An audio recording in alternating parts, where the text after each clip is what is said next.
السلام علیکم دوستو، آپ دیکھ رہے ہیں اردو داستان۔ آئیے سنتے ہیں اردو ناول اباقہ قسط نمبر 37۔ اس اردو ناول کی سابقہ اقساط سننے کے لیے ڈسکرپشن میں دیے گئے لنک پر کلک کریں۔ مزید ویڈیوز کے لیے ہمارے چینل اردو داستان کو سبسکرائب کریں۔ شکریہ۔ وزیر خارجہ ابن یاشر اپنے محل میں سرکاری اہلکاروں اور دوسرے ملنے والوں سے ملاقات کر رہا تھا۔ اس کا دربان باری باری آواز دیتا، ملنے والا اندر داخل ہوتا، جھک کر سلام کرتا اور ابن یاشر کے اشارے پر سامنے رکھی ہوئی کرسیوں میں سے کسی پر بیٹھ جاتا۔ اس چھوٹے سے کمرے میں دنیا جہان کے موضوعات زیر بحث آ رہے تھے۔ مصر میں کیا ہو رہا ہے؟ شام میں کون تخت نشین ہونے والا ہے؟ ہندوستان میں سلطان التمش کیا کر رہا ہے؟ چین میں منگول فوجیں کہاں تک پہنچی ہیں؟ مشرقی یورپ کہاں تک منگولوں کی یلغار کی زد میں ہے؟ اگر کوئی موضوع زیر بحث نہیں تھا تو وہ مملکت عباسیہ کا تھا۔ چراغ تلے اندھیرے والی بات تھی۔ وزارت خارجہ کو اپنے ملک پر پڑتے ہوئے منگولوں کے مہیب سائے دکھائی نہیں دیتے تھے۔ کئی سو سال پر مشتمل امن اور فارغ البالی کے دور نے اہل بغداد کو تلخ حقائق سے آنکھیں بند کرنا سکھا دیا تھا۔ عمار بن زیاد حاضر ہو، دروازے پر کھڑے دربان نے آواز لگائی۔ نشست گاہ میں بیٹھا ہوا ایک مجہول سا شخص اٹھا اور دروازے کی طرف چل دیا۔ اس نے اپنے سر پر ایک کپڑا ڈالا ہوا تھا جس نے اس کا نصف سے زائد چہرہ اوجھل کر رکھا تھا۔ اندر آ کر اس نے وزیر خارجہ کو فرشی سلام کیا اور لرزتا کانپتا ایک کرسی پر بیٹھ گیا۔ ابن یاشر نے غور سے اس کا چہرہ دیکھا اور حیرانی سے بولا، مسلم بن داؤد تو؟ جی، یہ میں ہوں آپ کا غلام۔ مسلم بن داؤد نے سر سے کپڑا اتارتے ہوئے اپنی حیت قضائی کی رونمائی کی۔ پھٹا ہوا لباس، گرد آلود داڑھی اور جھاڑ جھنکار بال۔ ابن یاشر تعجب سے بولا، داؤد، تو نے یہ کیا حلیہ بنا رکھا ہے؟ اور یہ عمار بن زید اور مسلم بن داؤد کیا معاملہ ہے؟ اور تو کہاں غائب تھا؟ قصر خلافت میں بھی ایک روز تیری غیر حاضری کا ذکر ہوا تھا۔ مسلم بن داؤد نے تھوک نگلتے ہوئے کہا، حضور، اتنے سارے سوالوں کا ایک دم میں کس کا جواب دوں؟ ابن یاشر بولا، اچھا چلو شروع سے بتاؤ، تم غائب کہاں ہو گئے تھے؟ داؤد نے لرزاں آواز میں کہا، جناب، مجھے اپنی جان کا خطرہ تھا۔ کیا ابھی بھی اس لیے آپ کے دربان کو اپنا نام غلط بتایا؟ اس جنگلی اباقہ کو تو آپ اچھی طرح جانتے ہوں گے، جو ان دنوں بغداد میں دندناتا پھر رہا ہے۔ جس روز اس نے سیف الدین اور ناظم اعلیٰ کو قتل کیا، میں بڑی مشکل سے جان بچا کر بھاگا تھا۔ میں بھی وہی تھا۔ دراصل وزیر داخلہ عبدالرشید کو ڈھونڈتا ہوا وہاں پہنچا تھا۔ داؤد نے یہ نہیں بتایا تھا کہ وہ سب وہاں محفل نشاط میں شریک ہونے کے لیے جمع ہوئے تھے۔ سیف الدین کو قتل اور ناظم اعلیٰ کو گھائل کرنے کے بعد وہ جنگلی میرے پیچھے بھاگا۔ میں نے تیسری منزل سے چھلانگ لگا کر جان بچائی۔ تیسری منزل سے چھلانگ لگا کر؟ وزیر خارجہ نے حیرانی سے پوچھا۔ داؤد ہکلایا، ہاں، وہ دراصل میں مٹی کے ایک ڈھیر پر گرا تھا۔ وہاں سے نکل کر بابل خراسان کی طرف چلا گیا۔ ایک مضافاتی بستی کے ایک کاشتکار نے مجھے پناہ دے دی۔ میں نے انہیں بتایا کہ میں خلیفہ کا مشیر ہوں، ایک مجبوری کے سبب یہاں پہنچا ہوں، جلد ہی چلا جاؤں گا۔ کچھ دن تو کسان نے میری خوب خاطر مدارت کی، پھر اس کا رویہ بدلنے لگا۔ کسان کی بیوی جو مٹی کے برتن بناتی تھی اور بڑی چنڈال تھی، کہنے لگی، خلیفہ کا مشیر ہے تو چھپا کیوں پھرتا ہے؟ جا اپنے دشمن کو پھانسی لگوا۔ پھر اس بیوقوف عورت نے مجھ سے مٹی کھدوائی اور گندوائی شروع کر دی۔ مجھے شہر میں کوئی جائے پناہ نظر نہیں آ رہی تھی، رہ رہ کر آپ ہی کا خیال آتا تھا۔ سوچا مٹی کھودنے کی ذلت سے تو بہتر ہے آپ تک پہنچنے کی کوشش کروں۔ وزیر خارجہ نے داؤد کی پوری بات سن کر کہا، مجھے لگتا ہے تم اس جنگلی سے بہت زیادہ خوفزدہ ہو۔ آخر وہ انسان ہے، کوئی بھوت تو نہیں۔ 20 لاکھ انسانوں میں تمہیں ڈھونڈ کر چمٹ جائے گا۔ داؤد بولا، جناب اسے آپ بھوت ہی سمجھیے، مجھے تو یہ بھی پتا چلا ہے کہ وہ سارے شہر میں مجھے تلاش کرتا پھر رہا ہے۔ ارے نہیں، ابن یاشر نے ہاتھ ہلایا، وہ تو اس بھگوڑے جلال الدین کی تلاش میں ہے۔ داؤد بولا، کچھ بھی ہے محترم، میرا آخری سہارا آپ ہیں، مجھے کسی ایسی جگہ چھپا دیجئے، میرا مطلب ہے ایسی جگہ دیجئے جہاں میں آرام سے بیٹھ کر اللہ اللہ کرتا رہوں، اور وہاں خلیفہ کو بھی اس کی خبر نہیں ہونی چاہیے۔ وہاں دربار میں دوست دشمن بہت ہیں۔ ابن یاشر نے طویل سانس لے کر کہا، ٹھیک ہے داؤد، تم خود محل میں چل پھر کر دیکھ لو، جو جگہ پسند ہو وہاں ڈیرا لگا لو۔ اتنے میں دربار نے آ کر ایک پرچی ابن یاشر کو دی، بھیج دو۔ ابن یاشر نے کہا، آنے والا انتظامیہ کا ایک افسر تھا، اس نے کھڑے کھڑے اطلاع دی کہ 5 منگول انہوں نے انتظامیہ کے حوالے کر دیے ہیں۔ افسر یہ مبہم اطلاع دے کر واپس چلا گیا، اور ابن یاشر کا چہرہ گہری سوچ میں ڈوب گیا۔ داؤد سوالیہ نظروں سے اس کی طرف دیکھ رہا تھا۔ آخر فطری تجسس سے مجبور ہو کر بولا، محترم وزیر کیا بات ہے؟ ابن یاشر نے چونک کر اس کی طرف دیکھا اور بولا، ہاں تم تو اپنے خاص آدمی ہو، تم سے کیا چھپانا۔ دراصل میں نے تمہارے اس بھوت اور بھوتنی کو بوتل میں بند کرنے کا فیصلہ کیا تھا۔ انہیں اٹھوانے کے لیے کچھ منگولوں کی خدمات حاصل کی گئی تھی تاکہ ہم پر کوئی شک نہ ہو، لیکن وہ منگول تو نیرے بوتے نکلے۔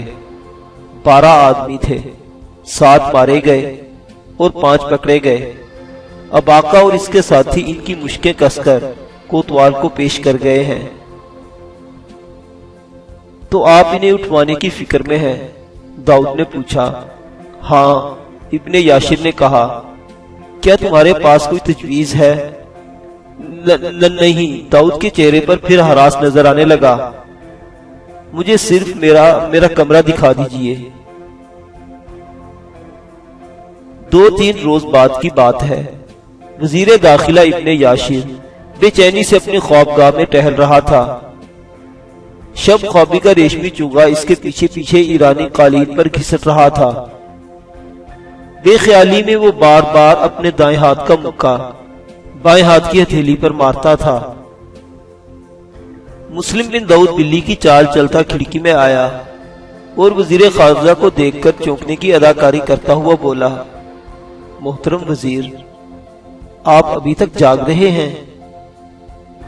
ابن یاشر نے اسے اندر بلا لیا، پھر پریشانی کے عالم میں کہنے لگا، داؤد، منگول سفارت پرسوں واپس جا رہی ہے۔ منگول سفیر کا کہنا ہے کہ وہ اب اباقہ اور مارینا کے انتظار میں مزید نہیں رک سکتے۔ کچھ سمجھ نہیں آتی کہ کیا کرنا چاہیے۔ مجھے تو ڈر ہے کہیں یہ معاملہ مؤخر نہ ہو جائے۔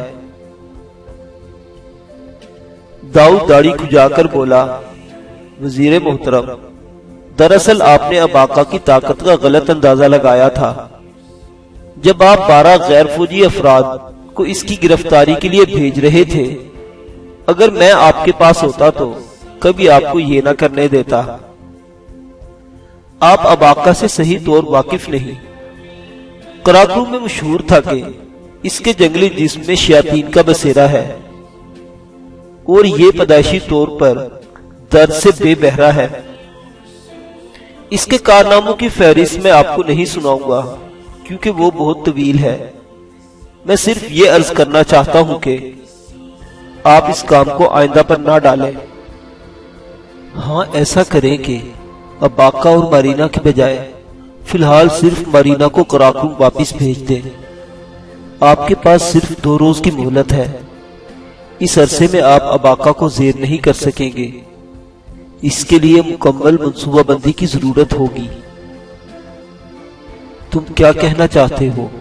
وزیر خارجہ نے پوچھا، اور اچانک ہی مسلم بن داؤد کو احساس ہوا کہ وہ پھر اباقہ کے معاملے میں ملوث ہو رہا ہے۔ اس کے چہرے پر خوف کے سائے لہرانے لگے۔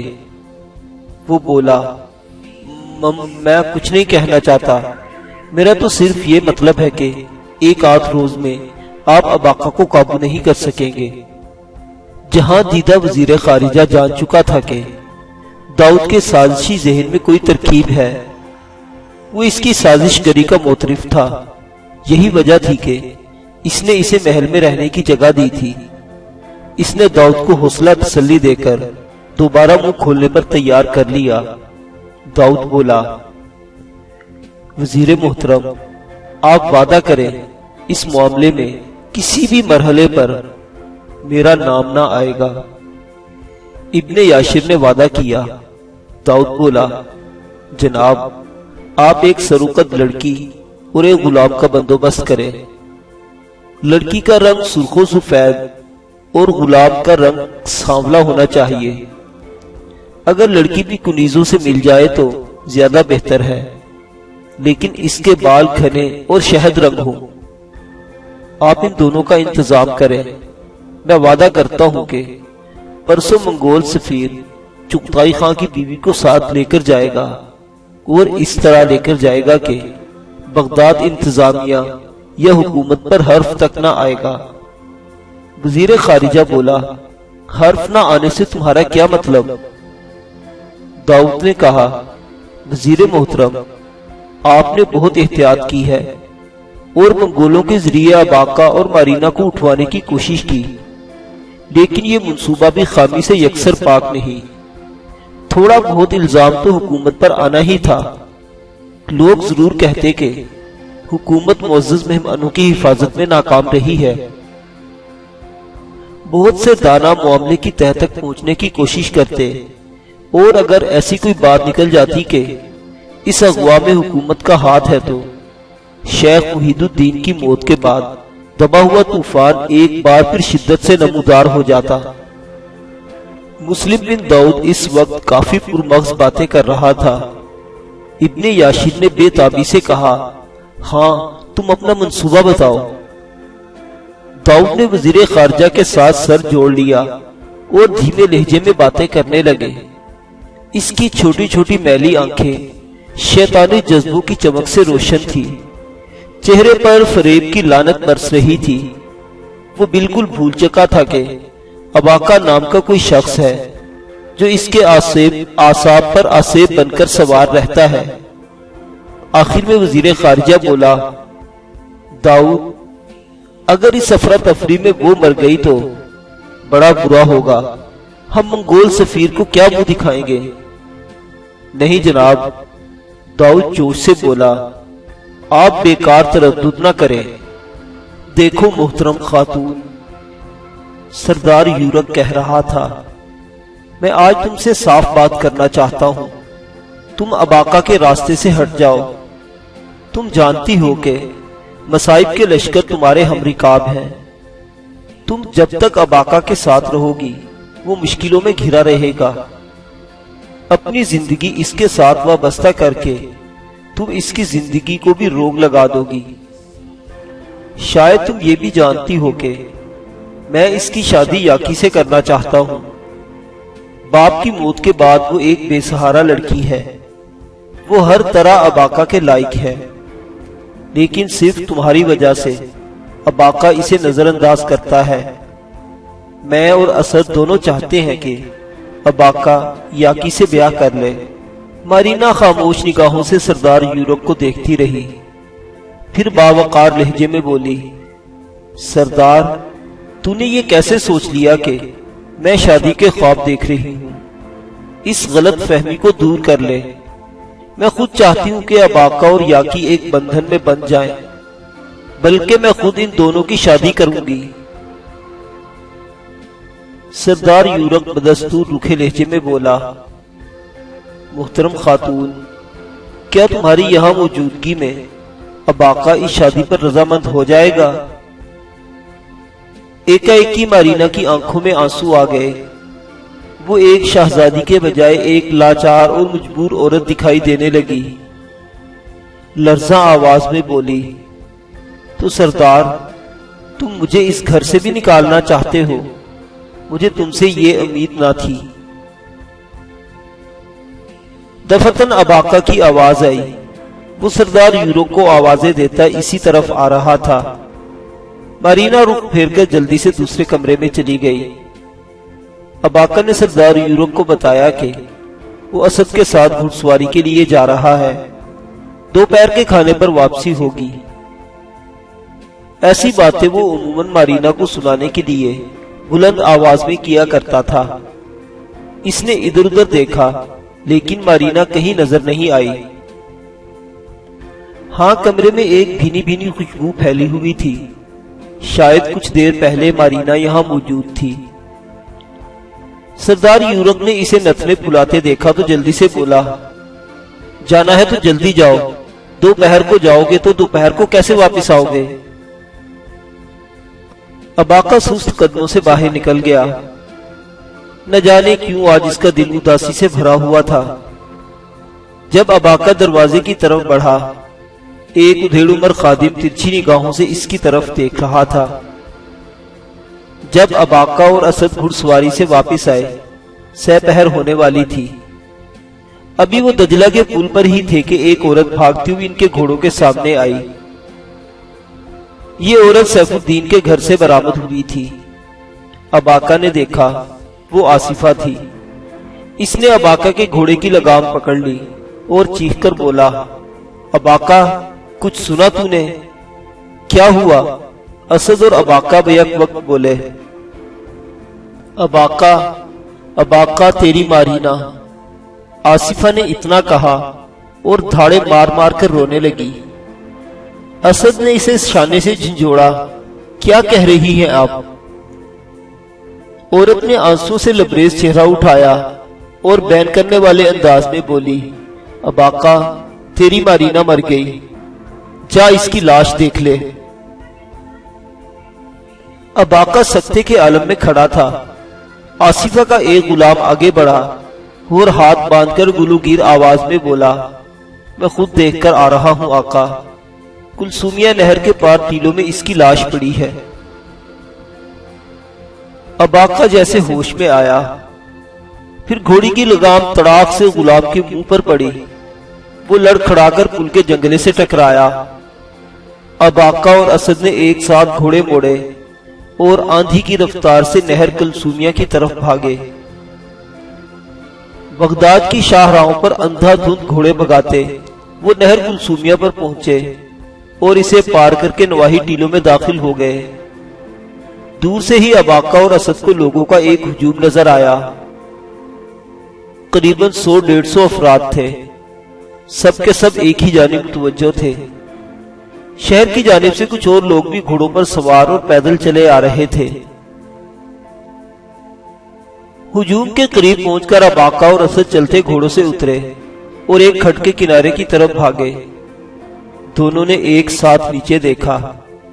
قریباً 80 فٹ نیچے غیر ہموار زمین پر کسی عورت کی لاش پڑی تھی۔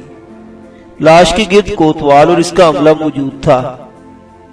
اباقہ بغیر رکے تیزی سے ڈھلوان پر بھاگتا چلا گیا۔ لاش سے چند گز کے فاصلے پر وہ ساکت کھڑا ہو گیا۔ اس کے پاؤں جیسے زمین میں پیوست تھے، آنکھیں ایک نقطے پر مرکوز تھی اور لمبے بال ہولے ہولے ہوا میں لہرا رہے تھے۔ اس کے سامنے مارینہ کی مسخ شدہ لاش پڑی تھی۔ گردن ٹوٹ کر ایک طرف ڈھلکی ہوئی تھی، چہرہ چیتڑوں میں تبدیل ہو چکا تھا، گلابی پاؤں بے حس و حرکت تھے۔ وہ پھولدار کپڑا جو اباقہ نے اسے کوکند کے بزرگ کی طرف سے دیا تھا اس وقت اس کے سر پر تھا۔ گھر سے نکلتے وقت وہ ہمیشہ یہ کپڑا اوڑا کرتی تھی۔ اباقہ یہ کپڑا سینکڑوں میں پہچان سکتا تھا۔ وہ مارینہ کا لباس پہچان سکتا تھا، اس کے ہاتھوں کے کنگن بھی پہچان سکتا تھا، اور یہ سب چیزیں اعلان کر رہی تھی کہ مارینہ مر گئی۔ اباکا کی نصف کائنات تباہ ہو چکی تھی، اور جو باقی رہ گئی ہے اس میں بھی اسے تاریکی کے سوا اور کچھ نہ تھا۔ اسد بھی اس کے پہلو میں کھڑا تھا، اس کی آنکھیں سرخ اور چہرہ تمتما رہا تھا۔ کوتوال ان دونوں کے قریب پہنچ کر بولا، میرا خیال ہے مرنے والی آپ کی کوئی قریبی عزیزہ ہے۔ تھوڑی دیر پہلے چند راہگیروں نے اس کی لاش دیکھی ہے۔ موقع سے ظاہر ہے کہ متوفیہ اوپر ٹیلے سے گری ہے یا اسے گرایا گیا ہے۔ اوپر ٹیلے پر ایک گھوڑا بھی ملا ہے، قیاس ہے کہ متوفیہ اسی گھوڑے پر یہاں پہنچی تھی۔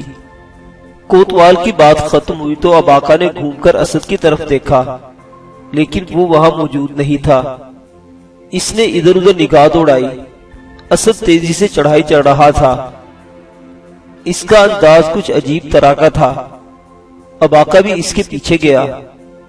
جب تک وہ ٹیلے پر پہنچا اسد اپنا گھوڑا لے کر ہوا ہو چکا تھا۔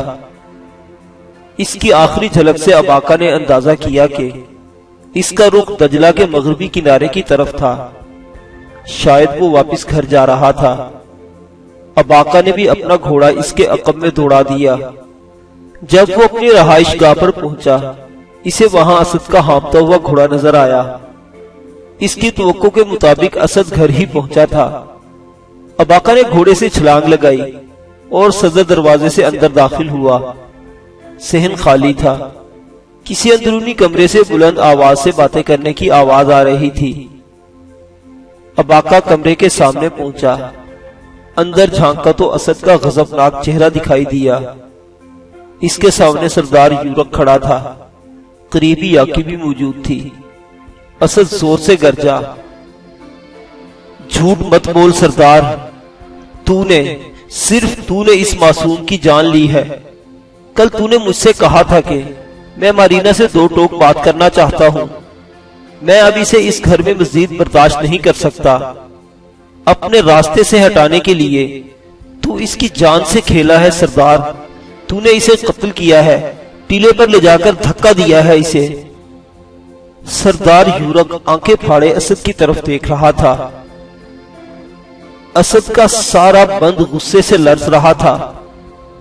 سردار یورک گھمبیر لہجے میں بولا، نہیں اسد، تم غلط سوچ رہے ہو۔ میں نے اس سے بات ضرور کی تھی، اس کا خون نہیں کیا۔ اسد گرجا، یہ خون صرف اور صرف تیرے سر پر ہے سردار۔ تو نے اپنے ہاتھوں سے اس کا خون کیا ہے یا اپنی باتوں سے اسے خودکشی پر مجبور کیا ہے۔ تو قاتل ہے سردار۔ اور اس لمحے دروازہ زبردست دھماکے سے کھلا۔ یورک اور یاکی نے گھوم کر دیکھا، دروازے پر اباکا کھڑا تھا۔ اس کا سپاٹ چہرہ خوفناک طوفان کی اطلاع دے رہا تھا۔ غیر متحرک نگاہیں سردار یورک کے چہرے پر تھی، ہاتھ میں اریاں تلوار چمک رہی تھی۔